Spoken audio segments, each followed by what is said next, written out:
نحمده ونستعينه ونستغفره ونتوب إليه ونعوذ بالله من شرور أنفسنا ومن سيئات أعمالنا من يهده الله فلا مضل له ومن يضلل فلا هادي له وأشهد أن لا إله إلا الله وحده لا شريك له وأشهد أن محمدا عبده ورسوله صلى الله عليه وعلى آله وصحبه وسلم وبعد. It brings me great pleasure, of course, to be here once again at Al-Muntada. And as you heard, our topic during this session is we'll be discussing a book, short essay on beliefs called Lumatul I'tiqaad by Ibn Qudamah. And the session as a whole has been given the title, The Sweetness of Faith.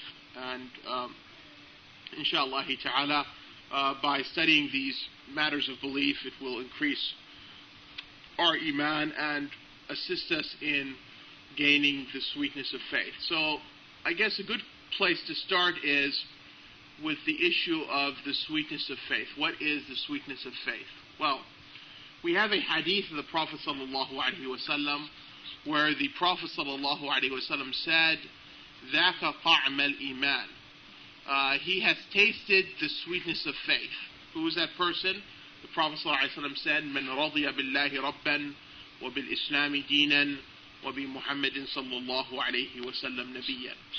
He has tasted the sweetness of faith. He who is or has become pleased with Allah as his Lord, meaning the one he worships, with Islam as his religion, and with Muhammad sallallahu alayhi wasallam as his prophet. So the sweetness of faith is achieved when a person has those three qualities in his heart. He becomes pleased that Allah is his Lord, the one who he worships, and so therefore he worships none other than Allah. Allah is the focal point for his aim in life, for his journeying in life.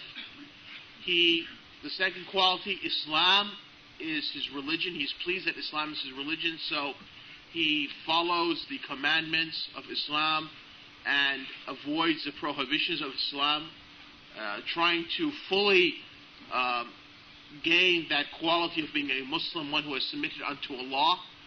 And likewise, he is pleased that Muhammad sallallahu alaihi wasallam is his prophet. So the example for his life, the human being which he tries to mold and he tries to pattern his life around, is that of the Prophet Muhammad sallallahu alaihi wasallam.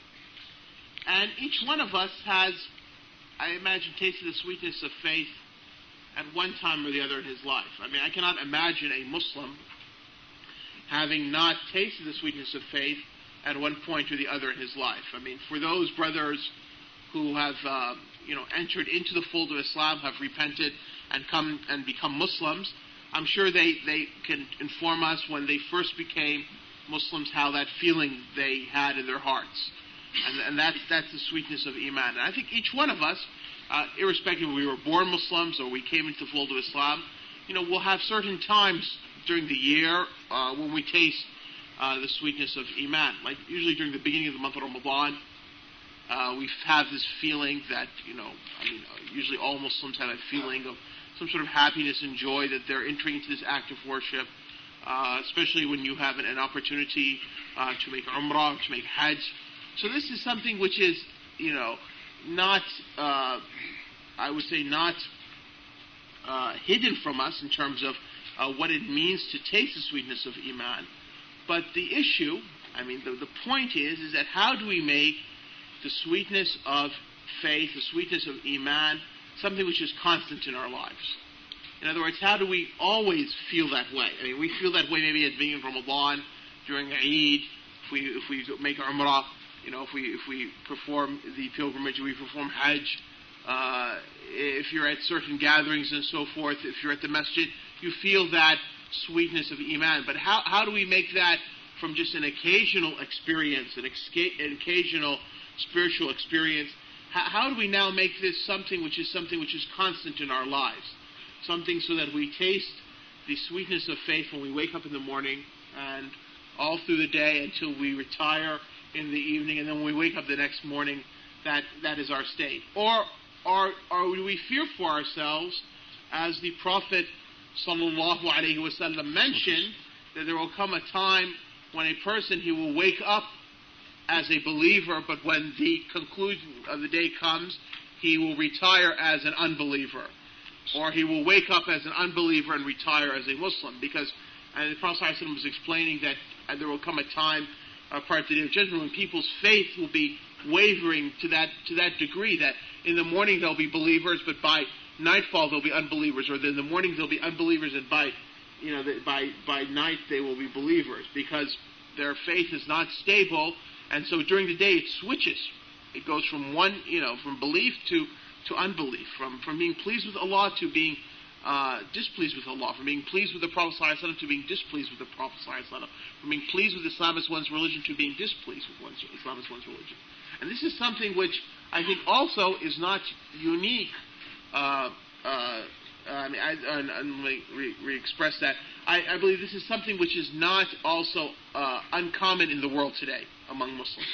That there are, unfortunately, groups of Muslims who face this problem, where their faith is, because of the different trials and tribulations, or what is known in the terminology of the hadith, the different fitan, their faith does waver back and forth. So this is one extreme, and we want the other extreme when we reach the level of ihsan, when we worship Allah as He is to be worshipped, in the sense that we worship Allah as if we see Him, for even though we do not see Him in this world, He sees us.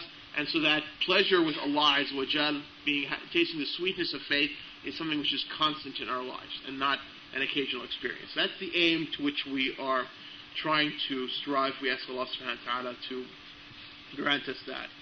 Now, in order to gain the sweetness of Iman, one has to have a foundation in Iman. And that foundation comes by learning the Aqidah, learning the beliefs of faith.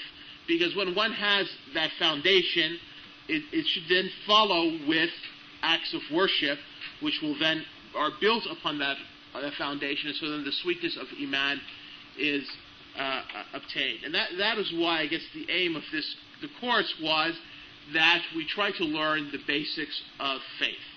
We try to learn the basic principles of Iman, of Aqidah, so that we may build upon them, so that we may get this goal of learning the sweetness of Iman. So the first objective that we have during the next 9 lectures or so is to learn the basic principles of Aqidah, of faith. And I hope that this is something which we can measure ourselves. I hope that after the 2 days we spent together or so, that we can say that, well, we actually did learn something at the end of those 2 days. So that's an aim. The other aim is that this should be something which propels us to further study of Aqidah. Aqidah, the studying of faith, of our Aqidah, is not something which is just done during a weekend. To sit together and to learn something of our religion over a weekend is good, it's positive, and we should do that. But it's something which should be ongoing, something which should be constant. And so the other aim, I would hope, is that we take this opportunity to continue with these studies on our own, or in whatever means we can after we finish from this course. And there's a couple things which we need to, before we start in earnest, which I'd like to do.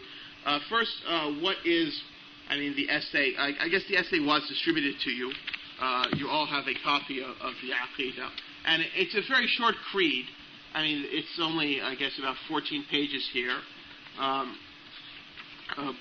Some 96 points by my numbering.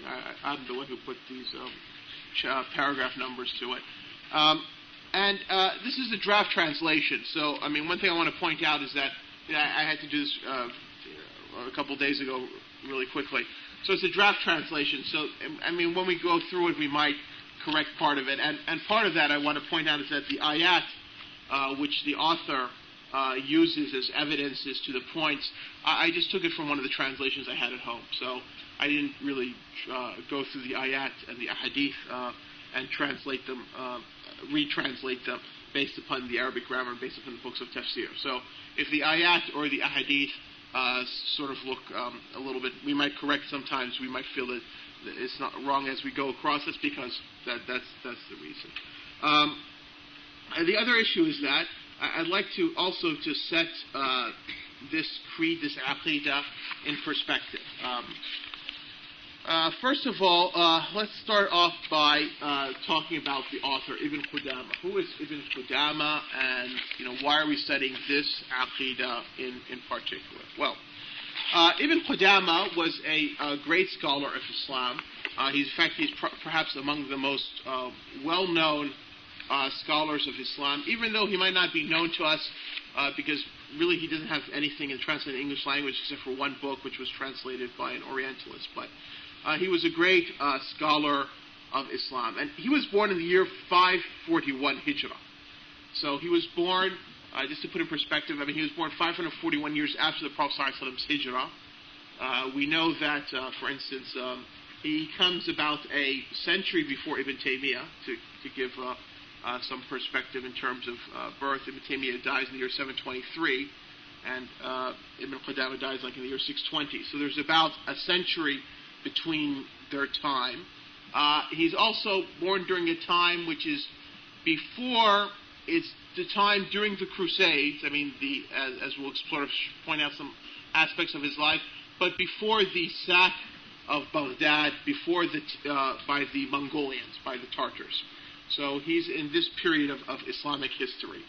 He's also during a period of Islamic history when, Al-Andalus is still primarily a Muslim country, even though the Muslims have begun to lose parts of Al-Andalus, like Toledo, or Baytullah in Arabic, is something which is lost during his lifetime.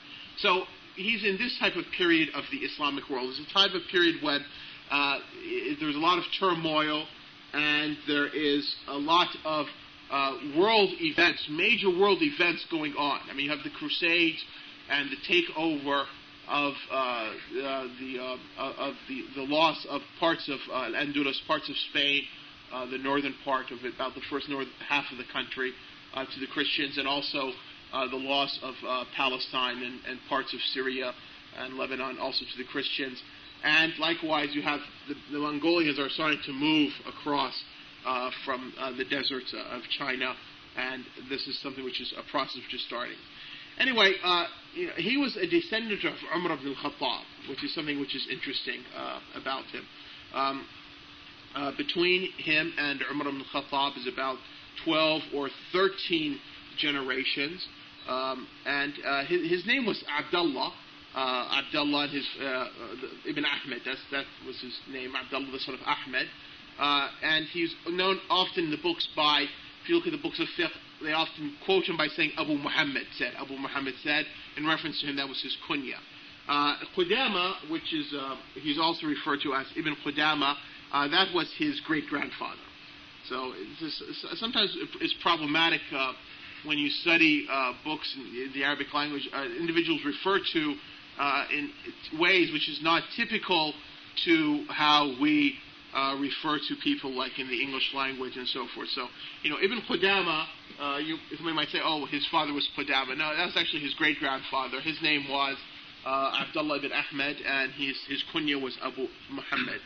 He's also known as al-Maqdisi, as his last name is, and that's in reference to Bayt al-Maqdis, or Jerusalem, because he was born in a city called, or a village outside of Nablus in Palestine, Jama'i, and since Nablus in Palestine is, close to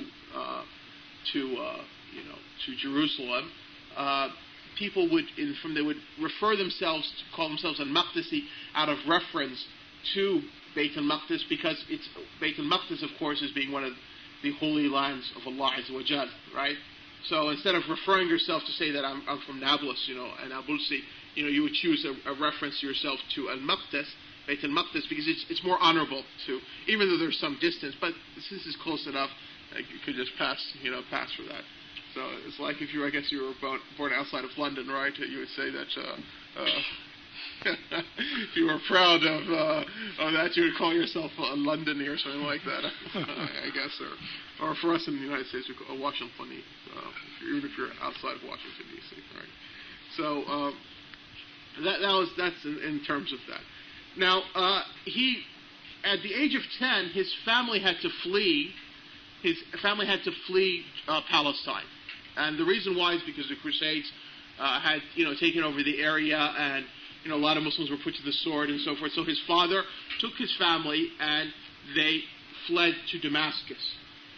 When they arrived in Damascus, their family is a very unique family in Islamic history, because as a family, it produced a number of scholars, and not just over one generation, but over many, many generations. You find from the same family scholars which go from 2 or 3 centuries. It's really remarkable how they came about. But what they decided to do was his father did, and his family, was they went to one of the mountains outside of Damascus, and they just sort of settled there. So they were sort of like a pioneering family, to use an American sort of reference. They went there. They had to clear off the land, and they had to build their homes. And one of the first things they built was a masjid and a school. And in fact, it was such, they were not inside the city proper of Damascus. They were outside of Damascus. So what they had to do was they also had to guard themselves during the night. So for many years they would sleep with guards posted in front of their homes from the family to protect themselves from either marauding Bedouins or thieves or so forth. The Islamic world was very unstable. There was not much central authority. So if you lived outside of the city, you were sort of left to your own. And you have to sort of fend and defend yourself. So this was the type of just to sort of give you an idea of the type of background he grew up in. So as most Muslim children who were on the path of scholarship, he began first thing with memorizing the Quran at an early age from his father, and learning knowledge from his family itself. Then in his early 20s or so, he traveled to Baghdad, where he went to see the prominent scholars at that time. And he went with his cousin, who was also a great scholar of hadith, and who later on, of course, became a great scholar of hadith. And their aim was to basically to see Abdul Qadir al-Jilani, who was the preeminent scholar of that time. Ibn Qudamah was from a Hanbali family. And so, therefore, they went to see the scholars of their madhab. And as a result, the Hanbali madhab was primarily found in Baghdad, in Iraq, because that's where Ahmad ibn Hanbal was born and raised and eventually died. And so as a result, that school of thought, in terms of legal school of thought, was found in Baghdad, and so they went to there to study. And so they spent about a year or so with Abdul Qadir al-Jilani. Then Abdul Qadir al-Jilani died, and they continued their studies there in Iraq, in Baghdad, with other Hanbali scholars. Their names are not important at this point, but that's where he got his knowledge, and he learned. And so then he came back to Damascus after finishing his studies. His cousin Abdul Ghani continued on east, going to what is now what we call Iran and Afghanistan, and studying from the scholars of hadith, since his focus was hadith studies in that part of the world, and really traveled around the world extensively before coming back to Damascus. Now, when Ibn Qudamah arrived in Damascus, he was, his scholarship was very unique.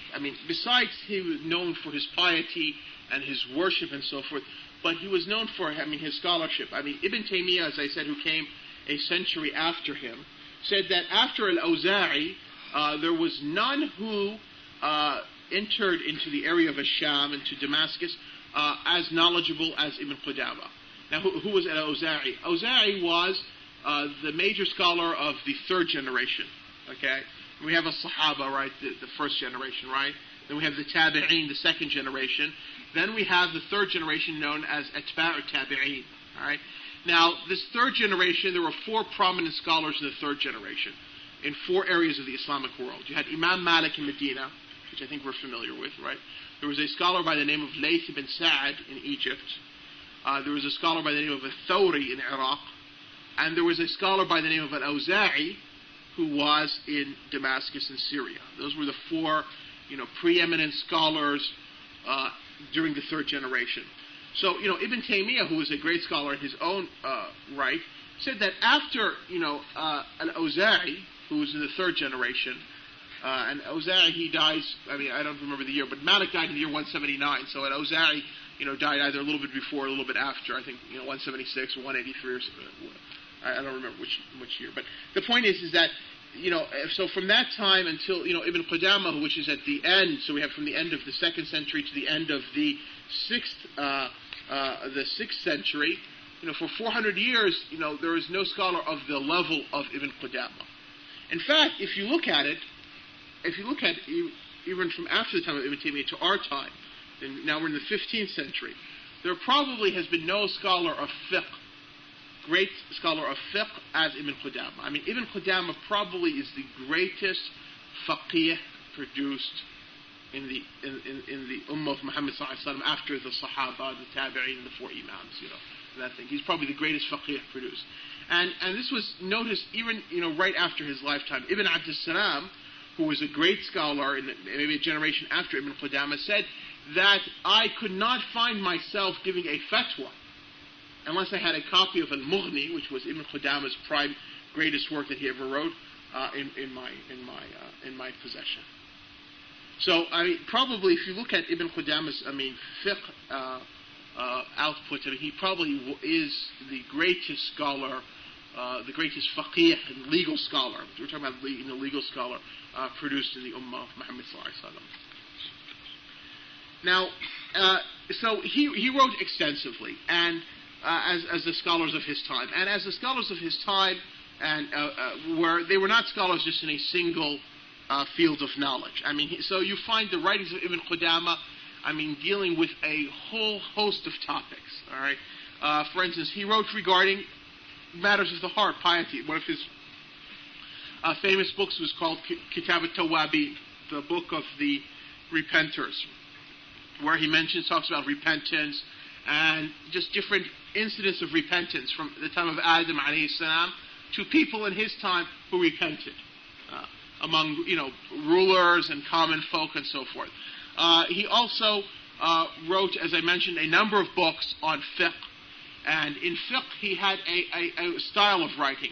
He wrote a book called Al-Umdah, which was the primary fiqh book that people are supposed to study when they are first studying Sharia, and it's a basic textbook in the Hanbali method, and that's the basic textbook which is still used until today, which is a testimony to his scholarship, that the fact that a legal textbook is used for a number of centuries. From his time until now, 8 centuries. Still, if you study Hanbali law, you still start with an Umdah, and that's a testimony to his scholarship. And then he had another book called Al-Kafi, and then he had another book called Al-Muqni', which were second and third levels, and finally the fourth level, when you reach the level of Ijtihad, Al-Mughni, which means the sufficient. You don't need anything more after that, and it's considered to be one of the greatest books ever written in the history of Islam. The printed version now, if you went to the marketplace, I don't know if they sell upstairs at the bookstore, but it's about 12 or 13 volumes.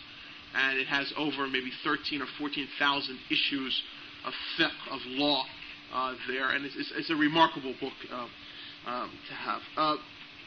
And also he wrote books, that was his legal, he wrote a book on the Usul al-Fiqh, Rawdat al-Nadhr, which was a basic textbook in Usul al-Fiqh, which he basically took from Al-Ghazali's Al-Mustasfa.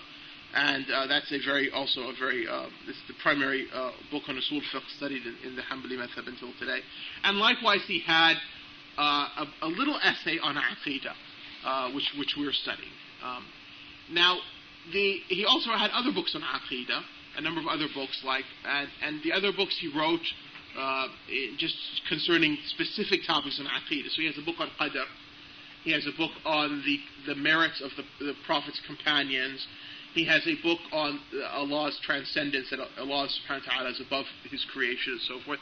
So he wrote books on particular topics of Aqidah. The other aspect about Ibn Qudamah, which is interesting, and one of the reasons why I decided to choose this particular work in Aqidah, and this is probably one of the unknown aspects of his life, was that he was also a great mujahid. This is something which is, I mean, Ibn Qudamah was, his scholarship in fiqh. When you look at for instance, when you look at a person's life, right? I mean, obviously a person's life, a great scholar, or he has many aspects. So people tend to focus on perhaps one aspect, and because he was probably one of the greatest scholars in fiqh ever produced in the Ummah of Muhammad sallallahu alaihi wasallam, I mean, everybody talks about his books on fiqh and the value of his books on fiqh, and studies are done on it. So that aspect of his life is always emphasized. But there is another aspect of his life which is not emphasized. But if you look in his biography, you will find it was the fact that he was a mujahid.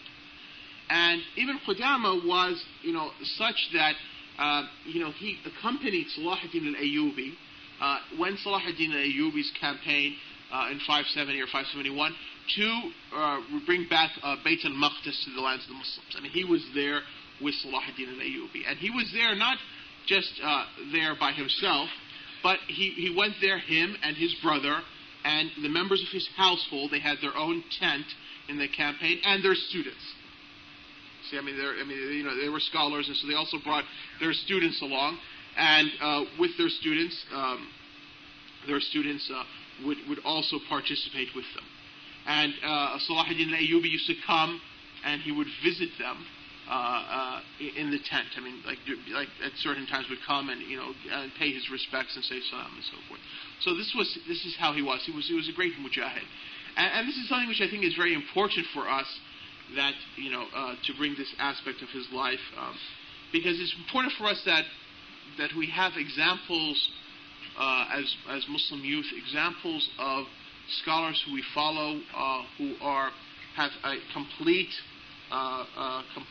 personality or background. I mean, they're not just scholars, and they're not just men of worship, but they're also men of action. They're men who live in the world which that they're dealing with. I mean, in his time, the issue in his area was dealing with the Crusades. I mean, this was the issue, and so you see him dealing with that issue at that time. I mean, in a very clear aspect of his life. Anyway, Ibn Qudamah, I mean, after, of course, with his participation in jihad and his writing and his teaching, he also was known for his character and his manners. They used to say that Ibn Qudamah was such that you could never defeat him in an argument or get angry with him, because he was always smiling. If people of bid'ah or people of sinfulness or people of injustice would try to engage him and try to argue with him or try to anger him, right? He was always smiling, so they would never be able to gain what they want. And this is one of his character shows. Gives us a sort of an insight into how his behavior, how his personality was. He died at the age of 80 on Eid al-Fitr in the year 620, rahmatullah alayh. And it was, of course, his death. If you look at the historians who wrote the testimonies, obviously after you die, right? I mean, some people are considered really important because of the proximity in which when the history is being written, right? But to know about your importance is when people write to you after a long time afterwards. There was a book which was, just to give you as a side point, there was a book which is written because of the new millennium next year. Is considered, it's called, I think it says 1,000 people over the last 1,000 years, right? So it's like, who were the most important 1,000 most important people over the last 1,000 years, okay? And if you look at the book, I picked up a copy and started to read it. They had people in there which, obviously their importance and their significance are only due to the proximity of when the guy is writing the book. For instance, like the Beatles were there, just and so forth. As among the most important 1,000 most important people over the last 1,000 years. See, now that might be true well, of course, I mean, the book is skewed because it's from a Western perspective. I mean, obviously the author is an American from an American perspective, and from his own ideological school of thought within that. But the point is that, I mean, to say that the Beatles are of such importance, well, I mean, the Beatles are something which is recent, so maybe their impact now seems important because, I mean, we're talking about something which occurred in the 60s, right? So it's not, I mean, it's only 30 years, right? So, you know, it might seem more important than it really is. But for instance, when he put amongst the most important people over the last 1,000 years, he put Ibn Taymiyyah, okay? So that's interesting because Ibn Taymiyyah died in 1328. He died in Christian reckoning. So 1328, and now it's 1999, right? Is what, 670 some years, right? So, you know, for somebody to be 670 years later still to be that important, right? That shows that he must have been really that important. Because, I mean, his impact is still seen in the world 600 years after his death. So the same thing, what I'm trying to, that long story was for what? Because Ibn Qudamah, when you look at Ibn Kathir's history, Ibn Kathir died in the year 778 or 775, who wrote his history, Bidayah wa Nihaya. When he comes to the year of Ibn Qudamah's death, look at the long biography he puts in about Ibn Qudamah. And this is like a century or so, century and a half after Ibn Qudamah's death. So that shows that the impact of Ibn Qudamah was still felt in the Islamic world a century and a half after his death. And as I said today, I mean, until now, I mean, there is no person who would be, you know, I mean, his worth, in fiqh, if he didn't have a copy of al-Mughni in his household or use al-Mughni. I mean, you cannot imagine somebody writing a paper. I mean, even if you were in school, you were writing a paper on any topic in fiqh, and if you didn't go to al-Mughni to refer to it, you can't imagine any scholar, you know, any imam in a masjid not having a copy of al-Mughni, you know, which is Ibn Qudamah's primary work. So that shows that, I mean, his impact upon, you know, the ummah until today is seen. And this is, inshallah ta'ala, an indication of his piety and his knowledge and so forth. And that's a very lengthy sort of and quick introduction to Ibn Qudamah's life. Now, what about the creed, Lumatul I'tiqaad? Well, what does the word Lum'a mean? Lum'a, you know, there's different explanations as to what it means. I mean, one of the explanations it means is like something shining and so forth. And also, but I have a feeling from my research is that Ibn Qudamah's essay was not called Lumatul I'tiqaad. That this name was placed upon by whoever printed the book in the early part of the century. If you look at Ibn Qudamah's biography and Ibn Qudamah's biographers, and when they write about, they say that he authored a, you know, Juz'un fil I'tiqaad. He authored an essay in beliefs. They never mention it as having a specific name. And just al-i'tiqad. So this name, you know, Lumatul I'tiqaad, and also has a secondary name, al-Hadi, al-Sabil al-Rashad. I mean, my this is just my own, you know, my impression is that this was put by whoever published the book in the beginning of the century, probably by Muhammad Rashid Rida or whoever was the first one to publish it. And so he just gave us some sort of, you know, rhyming title to it as it is in the books and so forth. So, I mean, I'm not really too concerned about the name, and that's why I'm not going to care too much to explain why it was chosen that, because I have some doubts if Ibn Qudamah even put that title to his book. But one of the interesting things which we should do is about the nature of the book is that, you know, when the scholars used to write books on Aqidah, they would write works, you know, short works. For the first thing we should understand, why would they write short works? Because a person is required to, in terms of belief, just to know the basics of belief. I mean, if you take, I mean, the Ummah of Muhammad sallallahu alaihi wasallam, right? There's, you know, 1 billion people. I mean, how much Aqidah does each person have to know? He has to know only the basics of Aqidah. But when it comes to fiqh, you have to know much more, because the amount of different actions that you're going to be doing in your lifetime are more than the beliefs you necessarily have to hold. This is just in general principle. That's why if you look at Ibn Qudamah's essay, his introductory essay on fiqh, al-Umda, right? That book is in about 150, 200 pages, okay? While his essay on Aqidah, I mean, Lumatul I'tiqaad, in this public printing I have with it, which has comments on the hadith and so forth, is only 35 pages. So I mean, why is that? Because in aqid, in fiqh, in matters of fiqh, I mean, you have to know much more. For instance, you have to know tahara, right?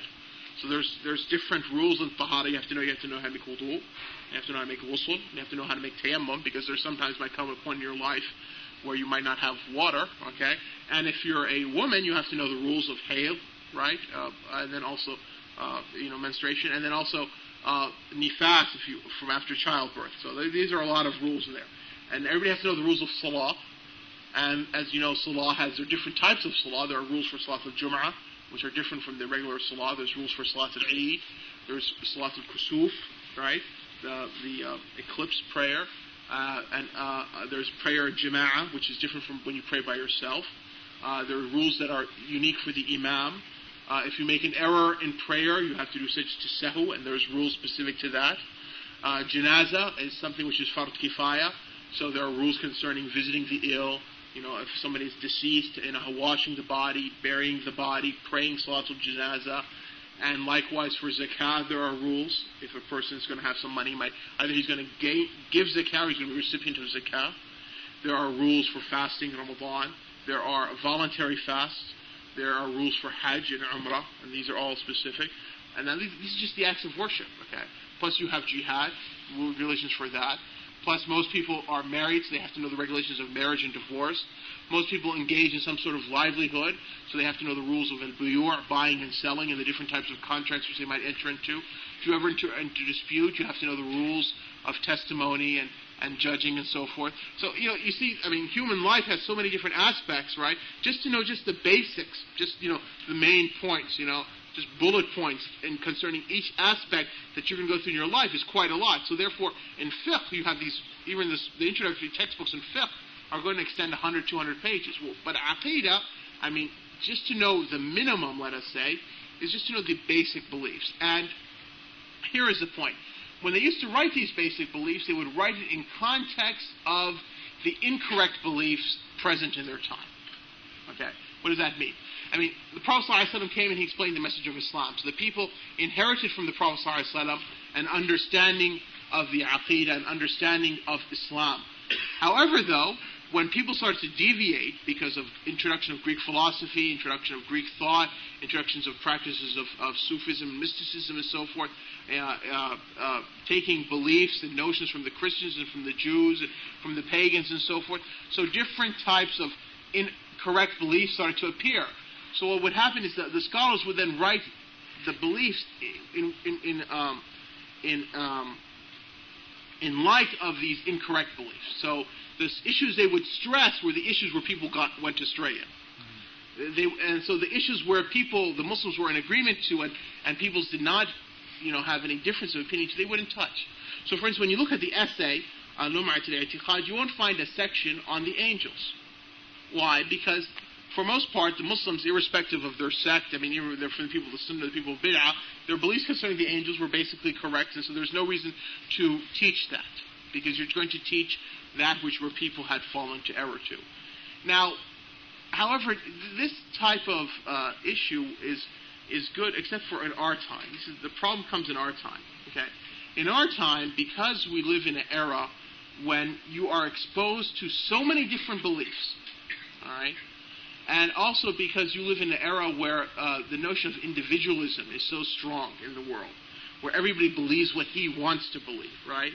The amount of different beliefs a person is exposed to, the amount of different philosophies and ideas and schools of thought that you're exposed to are so numerous, right? You can no longer say, I just want to take these few basic, beliefs, because you're going to be exposed to so many different beliefs and so many different schools of thought, and so many different ideas are going to be pumped, to you through mass media, that you really need to have a very detailed knowledge of Aqidah in order to preserve yourself. While in previous times, where societies were more monolithic, there were more, the same sort of beliefs throughout the society and so forth. I mean, you didn't, just had to stress some sort of points of belief. So that's just something to point out. But anyway, nonetheless, the essay, still the issues which the author stressed in the essay are still, of great value today in contemporary times. even though there are a lot of other issues which is not stressed in the essay, which a person would have to study, but at least it provides for us an introduction. So I still think the essay is a good choice to begin with as an introduction, and the style is one easy to learn and pick up. And I also have a personal fondness for the Aqidah, because this was probably the first Aqidah I ever read in my life. So, so it was like I have a personal just attachment to it. Now, so that is an introduction to that. Let's see, what time do we have? Well, okay, maybe we can take a few points and we can then open up for questions and answers. Inshallah. So now, why do we study Aqidah? I mean, what is the purpose of studying Aqidah? Why? I mean, we discussed about the importance of trying to get the sweetness of faith, but why do we do it? Well, first of all, we should understand that of all knowledge, this is just let's take a step back. I mean, not just Islamic knowledge, of all knowledge of what we refer to, knowledge of Aqidah, is the most noble form of knowledge. How come? How do we know that? Well, because if we look into what is the subject matter that we're studying. I mean, the subject matter when you study Aqidah, in the end, the subject matter is Allah Azza wa Jal. And Allah is the creator. So any other knowledge is not going to be of that value as studying the Aqidah, which is primarily deals with the focus on study of Allah Azza wa Jal. I mean, for instance, in non-religious knowledge, okay? I mean, human societies basically view medicine, right, to be the most noble of knowledge, the most noble of endeavors. Why? Well, because it's studying the human being, right? And so that which is dealing with the human being himself, right, is considered to be more noble than dealing with non-human being, right? So a medical doctor, right, is considered in probably every single society on earth, of a more noble position than to be a veterinarian, right?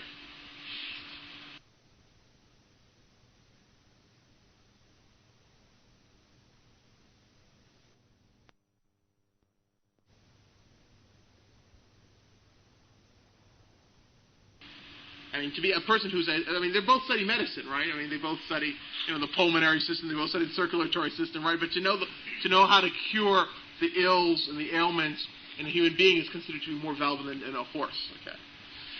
Or, for instance, studying something which is inanimate, like architecture, right? A veterinarian might be considered to be more important than architecture, right? Because that's just dealing with something which is inanimate, buildings, rocks, and stones, and so therefore, or a psychologist or a psychiatrist might be considered to be more noble than, for instance, a person who is studying archaeology, or anthropology.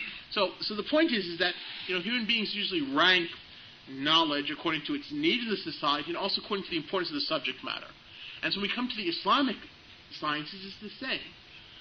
Knowledge of the Arabic grammar is something which is good, but to study the hadith of the Prophet ﷺ is considered to be more noble than to become a scholar of the Arabic grammar, because the hadith of the Prophet ﷺ are the words of the Prophet ﷺ. And so to be a scholar of the Sunnah is considered to be more noble, if you were to rank the scholars, than to be a grammarian. And likewise, studying Aqidah, and to be a scholar in Aqidah, or what is known as the Usul al-Din, fundamentals, is considered to be more noble than to be a jurist, a scholar in fiqh. Why? Because to study matters dealing with Allah Azza wa Jal is considered to be more noble than dealing with fiqh, which in the end deals with basically either the relationship of the servant with Allah in terms of the acts of worship, or the relationship between servants amongst themselves in terms of marriage and divorce and buying and selling and so forth. So the first point is that we should understand that what we're studying is something very noble. It's very important because it is, in the end, the subject matters that we're studying, we're learning about Allah Azza wa Jal. And that is why, it's considered to be al-fiqh al-akbar, the greater fiqh. As Abu Hanifa, who has an essay which is attributed to him in Aqeed, he called it al-fiqh al-akbar. So it's considered the greater knowledge, the greater understanding.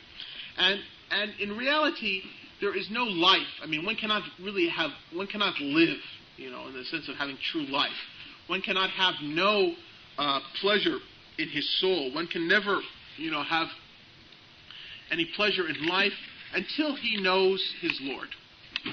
until he knows his Lord by his names and by his attributes, by his actions, until he knows the purpose of his existence, which is to worship Allah Azza wa Jal, until he knows, until he focuses his life to journey unto Allah Azza wa Jal, one will not live. One will be among those who are dead. And that's why Allah subhanahu wa ta'ala, referred to the revelation which he sent to the Prophet ﷺ, he referred to it as ruh, or the spirit. In the Arabic word for soul, one of the words that we use for soul or spirit in the Arabic is a ruh. And likewise, Allah subhanahu wa ta'ala calls his revelation a ruh. And there's a reason, because in the same way that without your body, your physical body, unless it has its ruh, right, its spirit, it will not live, it will not be alive, right? In the same way, the human being, this revelation that Allah subhanahu wa ta'ala sent down, it also brings life to the body, the true life. And that's why Allah subhanahu wa ta'ala says, وَكَذَلِكَ أَوْحَيْنَا رُوحًا مِنْ أَمْرِنَا. And like such we have revealed, or we have inspired, meaning Muhammad sallallahu alaihi wasallam, with a ruh, a spirit from our command. In other words, that this revelation, Allah calls it a ruh. And also its guidance. Allah subhanahu wa ta'ala refers to the Quran, he says, قُلْ هُوَ لِلَّذِينَ آمَنُوا هُدًى وَشِفَاءً. Say, Muhammad sallallahu alaihi wasallam, to them, it is for those who believe in this Quran, a hudan, a guidance, and also a shifa, a cure. So it cures from the ailments, the sickness that is in the heart. Due to either misunderstandings or due to desires. And so therefore, and this is the message of the prophets. This is another reason why we study this. This is Allah subhanahu wa ta'ala, when he sent the prophets, every single prophet came with this message of tawheed, which is really what the aqeed is about. Allah subhanahu wa ta'ala says, وَلَقَدْ بَعَثْنَا فِي كُلِّ أُمَّةٍ رَسُولًا. We have sent amongst every people a messenger, and اعْبُدُوا اللَّهَ وَاجْتَنِبُوا الطَّاغُوتَ. With this message, worship Allah alone and avoid al-taghut, that which is worshipped other than Allah. So the foundation, therefore, is that it's required that for us to live, for us to be living people, not to be just shells of people. Even though we're physically, but our souls are dead. That we must know who Allah Azza wa Jalla is. We must know His names. We must know His attributes. We must know His actions. And following that, we must know two important principles: the path which leads us to Allah, and we must know then what Allah Subhanahu wa Taala has prepared for us once we've journeyed unto Him. So besides knowing Allah Azza wa Jal, we must know the path leading unto Allah Azza wa Jal. Because, if you know your Lord, then you'll know that He's a Samad. And one of the names of the meaning of a Samad is the one who all is turned onto. In the Arabic language you say that something, Samada ila shay, it means He's turned onto. Okay. So if Allah subhanahu wa ta'ala is a Samad, we turn unto Him. So what is the path? How do I travel to reach Allah Azza wa Jal? And that's knowing Muhammad sallallahu alaihi wasallam. That's knowing the Prophet sallallahu alaihi wasallam Sharia, his Sunnah, and knowing the Prophet sallallahu alaihi wasallam himself, because he is the example which we are supposed to follow in traveling unto Allah Azza wa Jalla. And all doors unto Allah have been closed except for the door, because I think the other sessions, the question time will probably be less. People have the creed in earnest to study. The other point which we should understand is that people in approaching Aqidah, people in approaching these matters, human beings, they take basically three paths. Okay. The first path is the path of the philosophers and those who are influenced by philosophy. And that path is they say, well, okay, these are matters of the unseen. They're not matters that we can study in a laboratory. It's not something that you can observe. You can't sit on a hillside and observe these matters. They say, okay, well, we have a mind, let's reason them out. So they try to reason. They try to imagine how Allah is through their reasoning. They try to imagine what the angels are. They try to imagine what the purpose of life is. They try to imagine what will happen after death through their reasoning. Okay? And certain Muslims have been influenced by that method, that methodology. Another group are those who say, well, we have this thing called a soul. So maybe the soul will be able to know these matters. Maybe by the soul we'll be able to make some sort of connection to the world of the unseen. And so they go through these different spiritual exercises. And they feel that if they can, sort of punish the body like by not eating, or by fasting for a number of days, or by not having any sort of pleasure in life, by being in some sort of secluded place, or repeating some sort of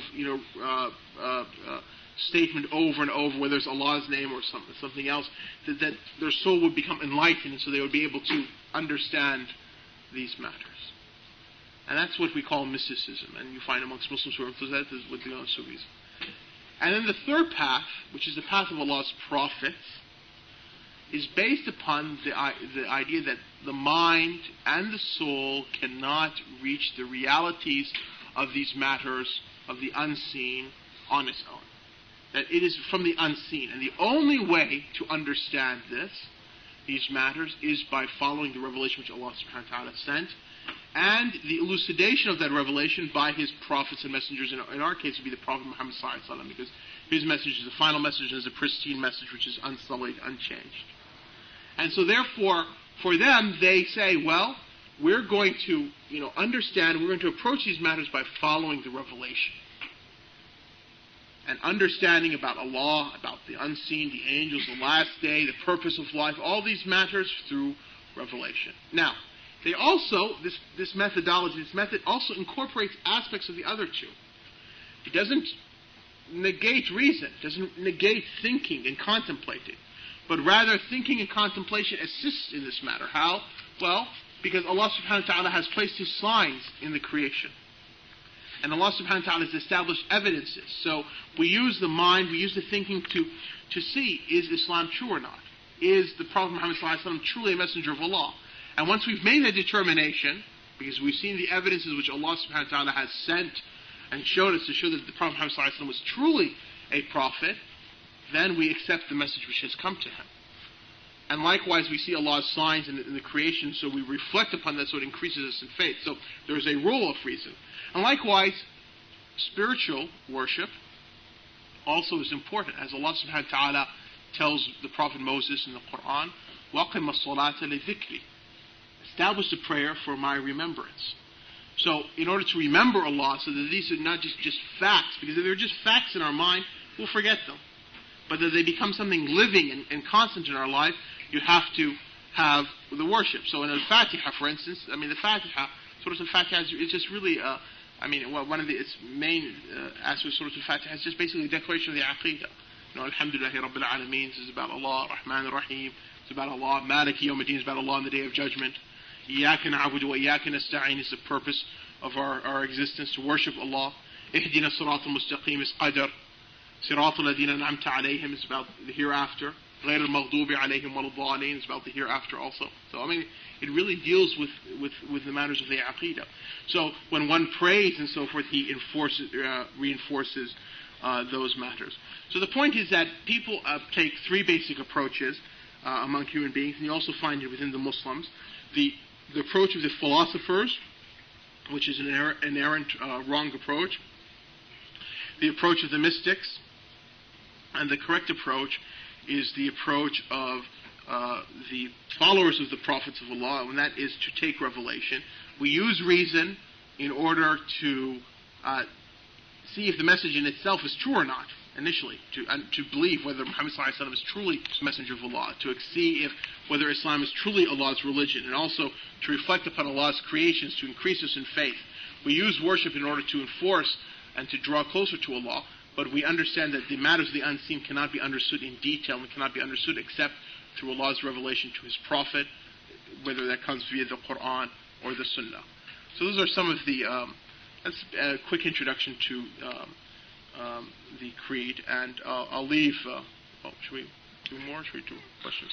I think we'll open this stage for questions. Okay, we'll open the sessions to questions, and Jazakumullah khairan for Barakallah fiqh for this lengthy introduction about Imam Ibn Qudamah and about his book, and then an introduction to the meaning of Aqidah. Like the Sheikh said, inshallah, we'd like to open the stage for questions, and let us remind ourselves what the rules concerning asking questions. A preference or priority would be given to written questions, inshallah. The brother has been going around dishing out little pieces of papers. These are for your written questions, inshallah. The Siyam is taking place, hopefully, with the sisters. Then, if no written questions are available, then the stage is open for direct questions, inshallah. And in your case, it's here. In the case of the sisters, there is a telephone line, inshallah, internal telephone line.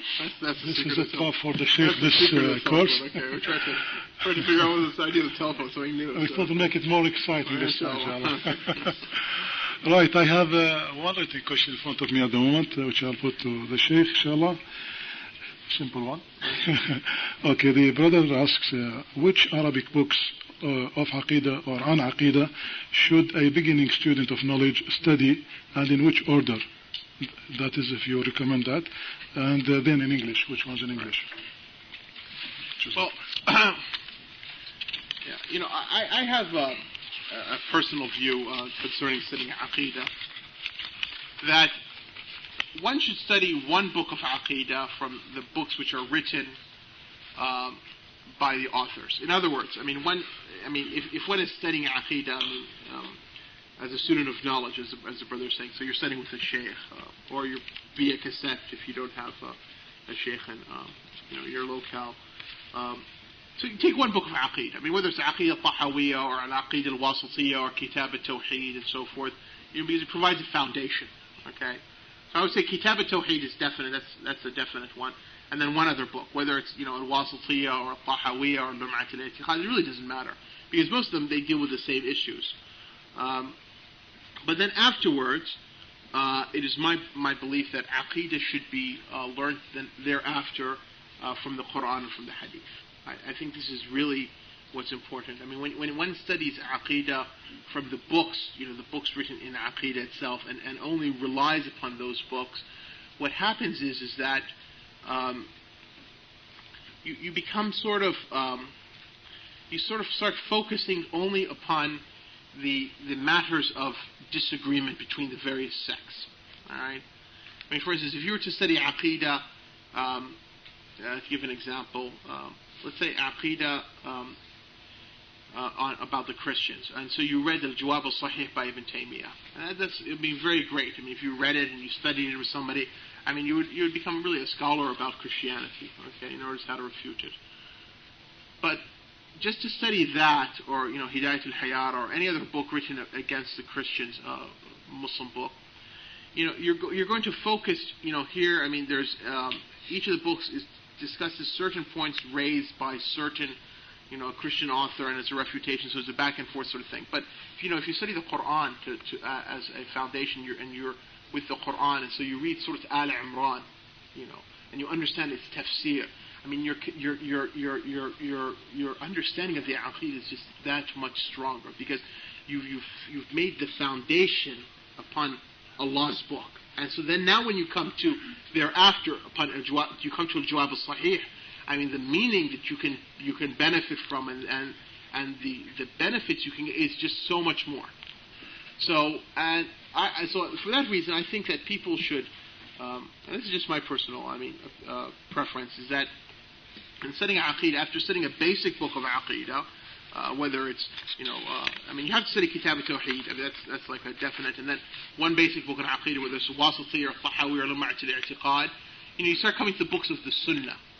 So you study Kitab al-Iman in Sahih al-Bukhari. You study Kitab al-Iman in Sahih Muslim. You study Kitab al-Sunnah in Sunan Abu Dawood. You study, for instance, Kitab al-I'tisam bil-Kitabi wa Sunnah in Sahih al-Bukhari, holding fast to the book and the Sunnah in Sahih al-Bukhari. Kitab al-Tawheed within Sahih al-Bukhari. Then your understanding of the Aqidah is now taken directly from the Prophet sallallahu alaihi wasallam. Okay, so now when you go back to the other books of Aqidah and you start reading At-Tadmuriyah, you start reading the Fatawa of Ibn Taymiyyah, you start reading Al-Fisl by Ibn Hazm concerning the different sects and their different ideas and so forth. I mean, the approach to it now is a different approach, because you're coming from the basis of having the hadith of the Prophet ﷺ. And this is also, in my opinion, concerning fiqh also, that in fiqh, you take a legal textbook, if you're studying fiqh, whatever of the four madhabs. Let's say if you're saying the Hanbali method, that's the one I'm familiar with. So you take Umda by Ibn Qudamah or Zad al-Mustaqna, and you study the basics of fiqh. But then afterwards, you go to the books of the Sunnah. So you start studying Kitab al-Tahara and Kitab, al-Salah and Kitab al-Zakah and so forth. And you start coming from the Hadith of the Prophet ﷺ, and you also start studying the ayat, dealing with regulations, what are known ayat al-Ahkam from the Quran. And then when you go to the other books of fiqh afterwards for advanced studies like al-Mughni and al-Muhalla, you approach them in a completely different matter. So that's just how. Jazakallah khair. How can our iman increase knowing that the Muslims will increase in number to be the majority in this world, but will have the strength of the scum of the wave of the sea? Well, first of all, just to point out that the Muslims to be the majority of the world, perhaps not. There's a hadith of the Prophet ﷺ where it said that the Day of Judgment will not be established except that Ar-Rum, which is in reference usually to the Europeans, even though it literally means the Romans, are akthar al-nas, the majority of the people. So, the scholars have two different tafsir for this hadith. One, that the majority of the Muslims will come at the Day of Judgment will be Europeans, which is an interesting concept. And the other interpretation of the hadith given is that just in terms of numbers of, if you look at different communities, that the majority of people at the Day of Judgment will be the Europeans. So the other peoples of the world, Muslims or non-Muslim, will be in minority compared to them in terms of numerical numbers. So that's just that point. But how can our iman increase knowing that the Muslims will increase in number and they'll have the strength of the scum of the way of the sea? Well, don't forget, the Prophet ﷺ also, and will be part of the discussion tomorrow night about the hadith of Thawban, that the Prophet ﷺ said there will always remain a group of his ummah upon the truth. And so even though that even though the majority of the Muslims might be, as the Prophet ﷺ explained, that, even though there'll be so many numbers, but he said there'll be ghutha sayed, that there'll be just like the scum, the flotsam that's on top of, the water, meaning having no value whatsoever. It's not like water, which has a value, it gives life, but it's that, the dirt which the water picks at the top, but just sort of scrape off. And so, but yet the Prophet ﷺ also said that there will always remain one group upon his ummah upon the truth. And so this group of the ummah, which is upon the truth, they're the ones who their iman is increased, and their iman is the strong iman, and that's the iman that pushes them to be the group that also wages jihad and so forth. So, that's, inshallah ta'ala, we should try to seek to model ourselves to them, and our iman will increase, inshallah. Is it correct to say that messengers cannot be believed in unless they show miracles, as the Ash'ari say? What's the difference between this statement and saying we must believe in the Prophet ﷺ via rational arguments, in brackets, as you mentioned in the lecture? That's a good question. Can the messengers cannot be believed in unless they show miracles, as the Ash'ari say? No, that's an incorrect notion. The Ash'aris, you have an issue in Aqidah, which Lumatul I'tiqaad doesn't bring out, but it's good just for us to point out. Nonetheless, the Ash'aris have a notion was that, okay, how do you prove a messenger? How do you prove a prophet?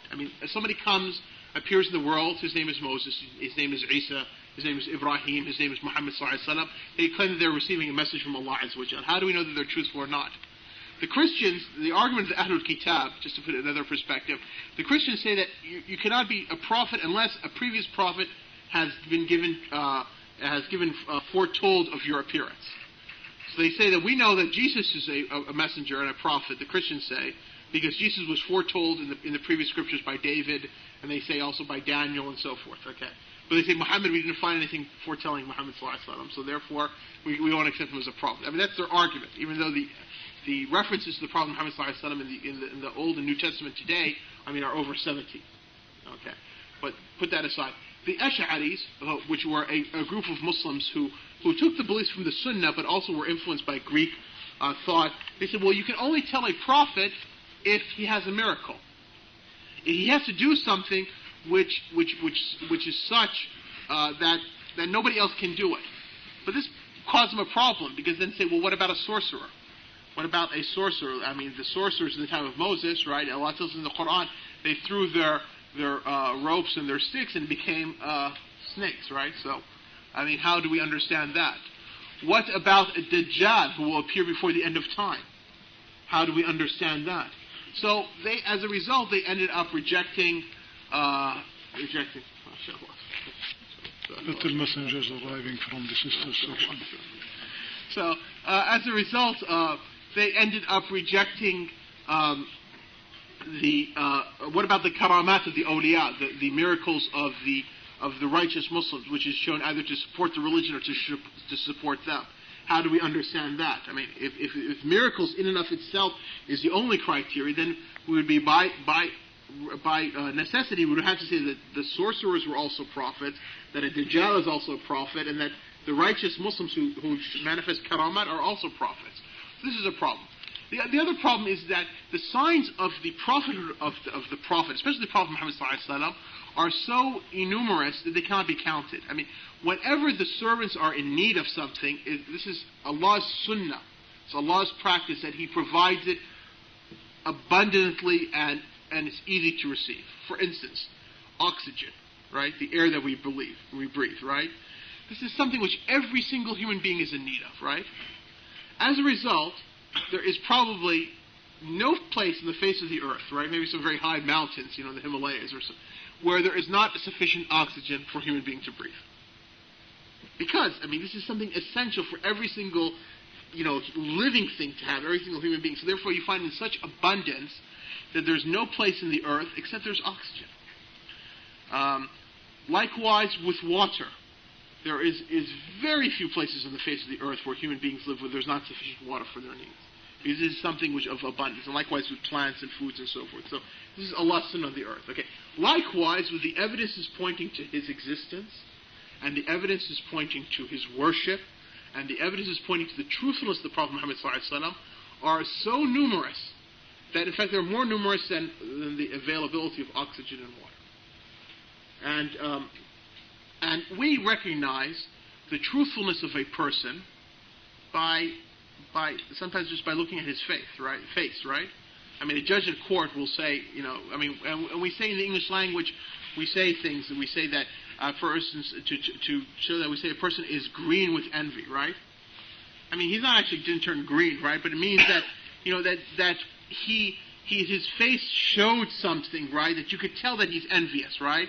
Or you're saying that he's, red in shame, or he's, blushing red, and not his face necessarily turned red, but that he, his facial characteristics and his facial movements were such that you could tell that he's either ashamed, or that he's blushing, or that he's angered, or that he's envious, and so forth. And likewise, you can tell if people are speaking or the truth or lying. So how much more so would it be for a person if he's lying against Allah, or telling the truth about Allah? Obviously, just from his appearance, there would be so clear whether he's a prophet or a false prophet. So this is just one of the matters. And if you look at the letter which the Prophet ﷺ said sent to Heraclius, the Caesar of the Romans, Byzantium, and the questions that Heraclius asked Abu Sufyan to see whether he was a prophet or not, right? He didn't ask if he had any miracles. He asked, questions like, was any of his forefathers ever called to this? Was he originally from a royal family, and maybe they're trying to get back their power? Who follows him in the society? Are they the poor and the downtrodden, or is it the rich? Is he victorious? Does anybody leave the religion after he accepts it? I mean, these were the questions he used to try to see if he was truthful or not. Likewise, Khadija, radiallahu anha, when the Prophet ﷺ came to her and said, I fear for myself. I mean, the Prophet ﷺ didn't know, after he had the experience of al-Wahy, he didn't know exactly what had happened to him. And she said, what? Well, Allah will never, shame you or harm you. Because what? Because, well, you're kind to the poor, and you take care of your guests and so forth, and you help the weak and the oppressed. So she used these matters as an indication to his prophethood. Okay? And likewise, the Prophet never ever lied, so if he never ever lied in Jahiliyyah about, human matters. Why would he begin to lie about Allah? The fact that he was illiterate. And these are all evidences, And last summer, when in Washington I teach tafsir, we did Surah Yunus. I did about maybe 8 weeks, on the evidences of the Prophet Muhammad sallallahu alaihi wasallam. So if you can get those tapes, we went through all of them. all the different evidences. Which surah you are? Surah Yunus. Yunus. Yeah, but there's a reference to the Prophet of the Prophet Muhammad sallallahu alaihi wasallam. So I went through it. I just took it from Ibn Taymiyyah's Jawab al-Sahih. It's about 200 pages of Ibn Taymiyyah. We just sort of summarized and we went through it. So those tapes really go through that. Now, as far as the difference between that and what I was saying, that we must believe in the Prophet ﷺ via rational arguments. No, not that we must believe in the Prophet via rational arguments, but this is an example of where reason is used.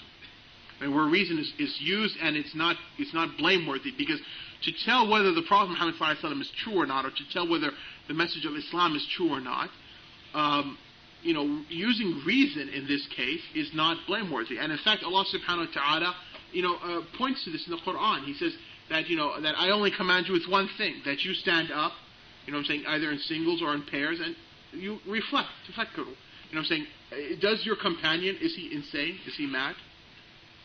So, here Allah subhanahu wa ta'ala is commanding the Quran, commanding the unbelievers that they delve into this issue, that they sit and they reflect about him. Either they reflect by themselves or they reflect in pairs, so they can, discuss the matter. Is Muhammad sallallahu alaihi wasallam insane as they're claiming? So, so this is a means, and once you've established the Prophet of the Prophet Muhammad sallallahu alaihi wasallam, whether it's by miracles, whether it's by whatever leads you to believe in the Prophet of the Prophet Muhammad sallallahu alaihi wasallam, then you've reached it. It doesn't necessarily need you to establish that by rational arguments, but to use rational arguments here is valid. And there's one other rational argument which I want to because I gave one time a tape or a lecture some years ago here in London called "The Rational Arguments of the Quran." Here's a rational argument which is not from the Quran to show the truth of Islam. If you came to, especially this is also very useful for Jews and Christians if you're arguing with them. If you say to them and say, well, because Jews and Christians accept the notion that there is a God, there is a creator of the heavens and the earth, and you say to them, well, we accept that there is a belief in Allah, there's a creator, and would we not accept that this creator is merciful? They would say yes. And we would not say that this creator wants good for his servants and his creatures. They would say yes. And that he would guide them and show them to that which is beneficial to them. You say yes. So then you would say that, okay, if that's the case, then he would have to, show them what their guidance is, okay? And if you look at each people, let us look at what the people have and see what is the guidance. So if you go to the Jews, right, and you ask the Jews, do you have the guidance for humanity? They say, no, we have guidance for the Jews.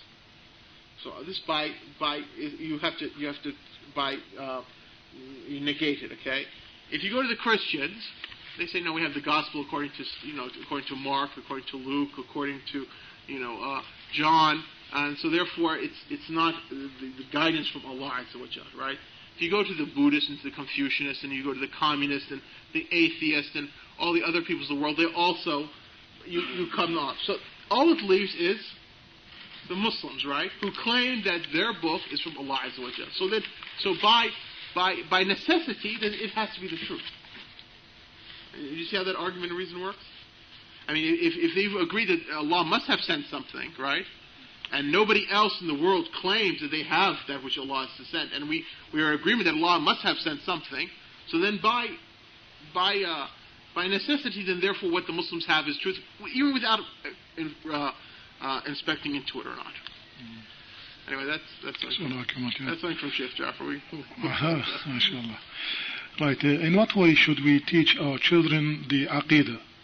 For children aged 7 to 9 years, say, should we take them through the pillars of Iman, then Imam Tahawi's book, for example, in order not to confuse them, but at the same time giving them a comprehensive understanding?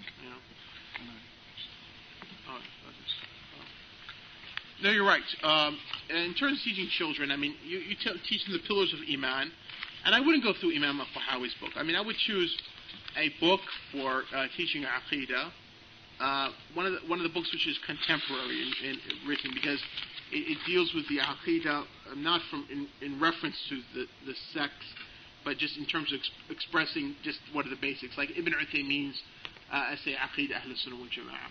I mean, he says, Allah, I think, gives just ayat and the angels and the books and so forth.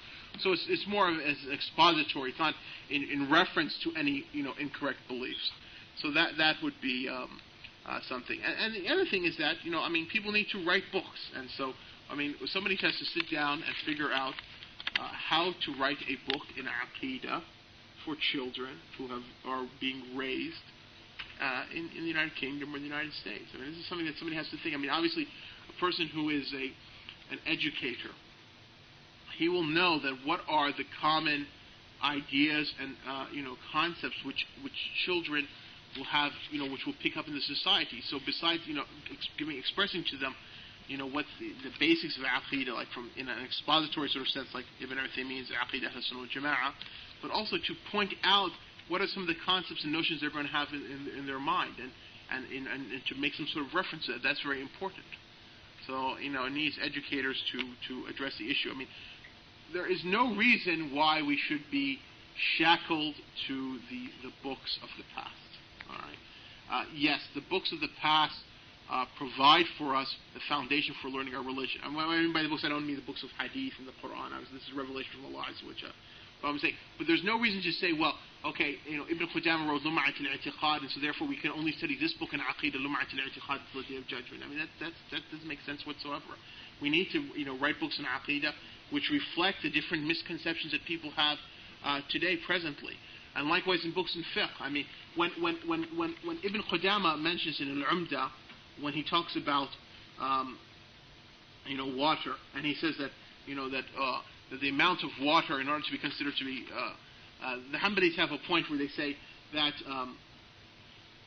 if you have, they divide water into two categories. They have something which is called a lot of water and a little water. And a lot of water, cannot become najis unless it changes its scent or its color or its taste. Okay? But a little water, if any sort of najasa falls into it, becomes najasa. So what is the definition between a lot of water and a little water? Okay, so if you look at the first page of his book Al-Umdah, it says that a lot of water is so many Iraqi ratals. Ratal is a type of measurement in a volume in their time. I have no idea what a ratal is, what I'm saying? I have been reading this book, I don't know, and I still don't know what a ratal is, because, I mean, it's an example which is not, contemporary. I mean, if somebody was to write a contemporary fiqh book, and I only understood this issue when I picked up a contemporary, fiqh book, and it said, well, yeah, a ratal is equal to so many, cubic kilograms, or then I was able to say, okay, now I know how much a lot of water is, to know if najasa falls into it or not. But before that, 580 Iraqi ratals, I mean, it makes no sense to me whatsoever. Likewise, if you go to the issue of to give an example, the issue of jihad, when it says that, for instance, that there are two portions, two sahm are given to the one who's riding a horse, and one portion is given to the foot soldier. Okay, how does that apply now in a modern army when you have people in airplanes, or people on tanks, or people in armored personnel carriers? I mean, how does that apply, for instance? When you come to the books of buying and selling in al-Umdah, and it discusses trade like al-Munabadha and mulabasa and so forth. But what about contemporary transactions that people do through credit cards and so forth? What are the Islamic rulings regarding that? What about stocks and bonds and so forth? Types of societies, commercial societies, companies and so forth, that maybe did not exist during the time of Ibn Qudamah. So if we were just to stick to al-Umdah and teach our children al-Umdah, then we wouldn't have fuqaha. And we'd have people who would know fiqh for that century, but we wouldn't know fiqh for this century. I mean, one of the jokes I have with my wife is that one time we were reading a thing on fiqh, and it said that Ibn al-Jawzi said that the responsibility for the husband to his wife is that he provides her a blanket and a dress and a loaf of bread, every day, and that's it. One blanket a year, one dress a year, and a loaf of bread every day. So this is my marital responsibilities. That made sense in Baghdad, maybe in the year 5. Josie died like 570 or whatever. So in the 6th century of Baghdad, that might make sense for the people. I mean, your responsibility for. There's always a chapter in the books of fiqh and the books of marriage about living well with husband and wife, and ma'ashara, and so it says for the responsibilities for the husband, he's got to provide her a loaf of bread and one blanket and one dress a year. So, but I mean, obviously now that's inapplicable. So if you were to write a contemporary book of fiqh, you need to express what it is. It says, like, for instance, you don't have to provide her medicine, okay, because medicine was in those days something which was very rare for people. But now medicine, and also probably because of the lifestyle of people. I mean, the notion of having medicine and so forth, but now it's considered something essential in life. So to say that the husband is not responsible for buying the medicines for his wife and so forth, that's her own responsibility. Something now, if you were to look at it, that'd be considered. I mean, if a wife took her husband to a qadi in a Sharia court and said, he refuses to buy my medicine for me, I mean, the qadi would probably, judge that the husband is not, treating his wife well and might, force the husband to pay but in those days, not. So. And these are just some of the issues. So, in other words, we need to have contemporary books in Aqidah and Fiqh. Do students of Islam like us need to follow a madhab? Do you need to have a certain amount of knowledge, i.e. Arabic? You need to have a certain amount of knowledge Arabic. It depends what the sister means by students of Islam. I mean, if you mean students of Islam, practitioners of Islam, then we do not need a madhab. But if you mean student of Islam in the sense that you're studying to become a faqih, all right, then there's no way you can become a faqih unless you adopt a madhab, a legal school in the beginning. It's like medicine. Each one of us has a knowledge of medicine, even if we're not doctors, okay? Each one of us knows basics of medicine. If I have a headache, I know to take aspirin. If I have a cut, right, on my hand, I know that if the wound is deep, I need to go to the hospital and get stitches, right? But if it's not deep, I can just wash it and put some antibacterial thing, maybe put a Band-Aid on it, right? I mean, this is some basic principles of medicine that we understand. Now, if you want to become a doctor, right, you need to go to school, and if you go to school, you'll be given a set curriculum, right? And then once you graduate from that set curriculum, right, then you're as a medical doctor, you can look at the different procedures, different practices, different medications, and you pick and choose as you want because you've reached a certain amount of knowledge, you have a certain amount of practice in medicine, okay? The same thing with Islamic legal studies, okay? If you're just a practitioner of Islam and you want to know how to worship Allah and how to deal in your activities, then you just need to know what Allah and His Messenger ﷺ has given you as a ruling in that. And if you know it, then you act upon it. If you don't know it, you ask a scholar, and the scholar gives you a fatwa and you act upon that fatwa. That's the sum of it. But if you want to become a faqih, a scholar of fiqh, then you need to go to a school. And that school means that you would have to adopt a legal school. It's for your beginning studies, so you understand the principles. And when you graduate from that, then you can look at the breadth of Islamic legal writings, and you can pick and choose as you wish, and that's what we call ijtihad. Right. This brother, and we'll take only two more questions, inshallah, because time is approaching for Salat al-Maghrib. Will you be discussing any of the important issues regarding Aqidah of our day and age, like governance, democracy, and secularism? Yeah. No, I mean, there was supposed to have been a lecture on secularism last night, I think. Was it last night? Yeah, in Leeds. Yeah. In Leeds, right. And I apologize, I wasn't able to attend. My arrival to the United Kingdom was delayed, so I owe the people in the United Kingdom a lecture on secularism. Okay. Write that down. I guess the people of Leeds in particular. So, but, there's a section on Aqidah concerning the Muslim ruler, and so, we maybe, during the question and answer, we can bring up issues like governance and democracy and secularism, but there's not specifically, as I said, the Aqidah was written, a few centuries back, so the issues of democracy and secularism weren't addressed, because they were not known. Okay, last question, inshallah. What is the rule concerning the will in Islam? Right. I mean, wasiyah is required. Is if you have something to bequeath. as the Prophet ﷺ said, that it's not permissible for any Muslim, right, to 3 days, if he had something to bequeath, not to have his will written. So if you have something which you need to bequeath, you have rights that are owed to you, that you owe to someone, that are not written down somewhere, and you're afraid that at the time of your death might get lost, or you have some property which you want to bequeath, then it becomes required upon you to have a will. Otherwise, if you have no property and you have nothing to bequeath and there are no rights or obligations upon you, then having a will is not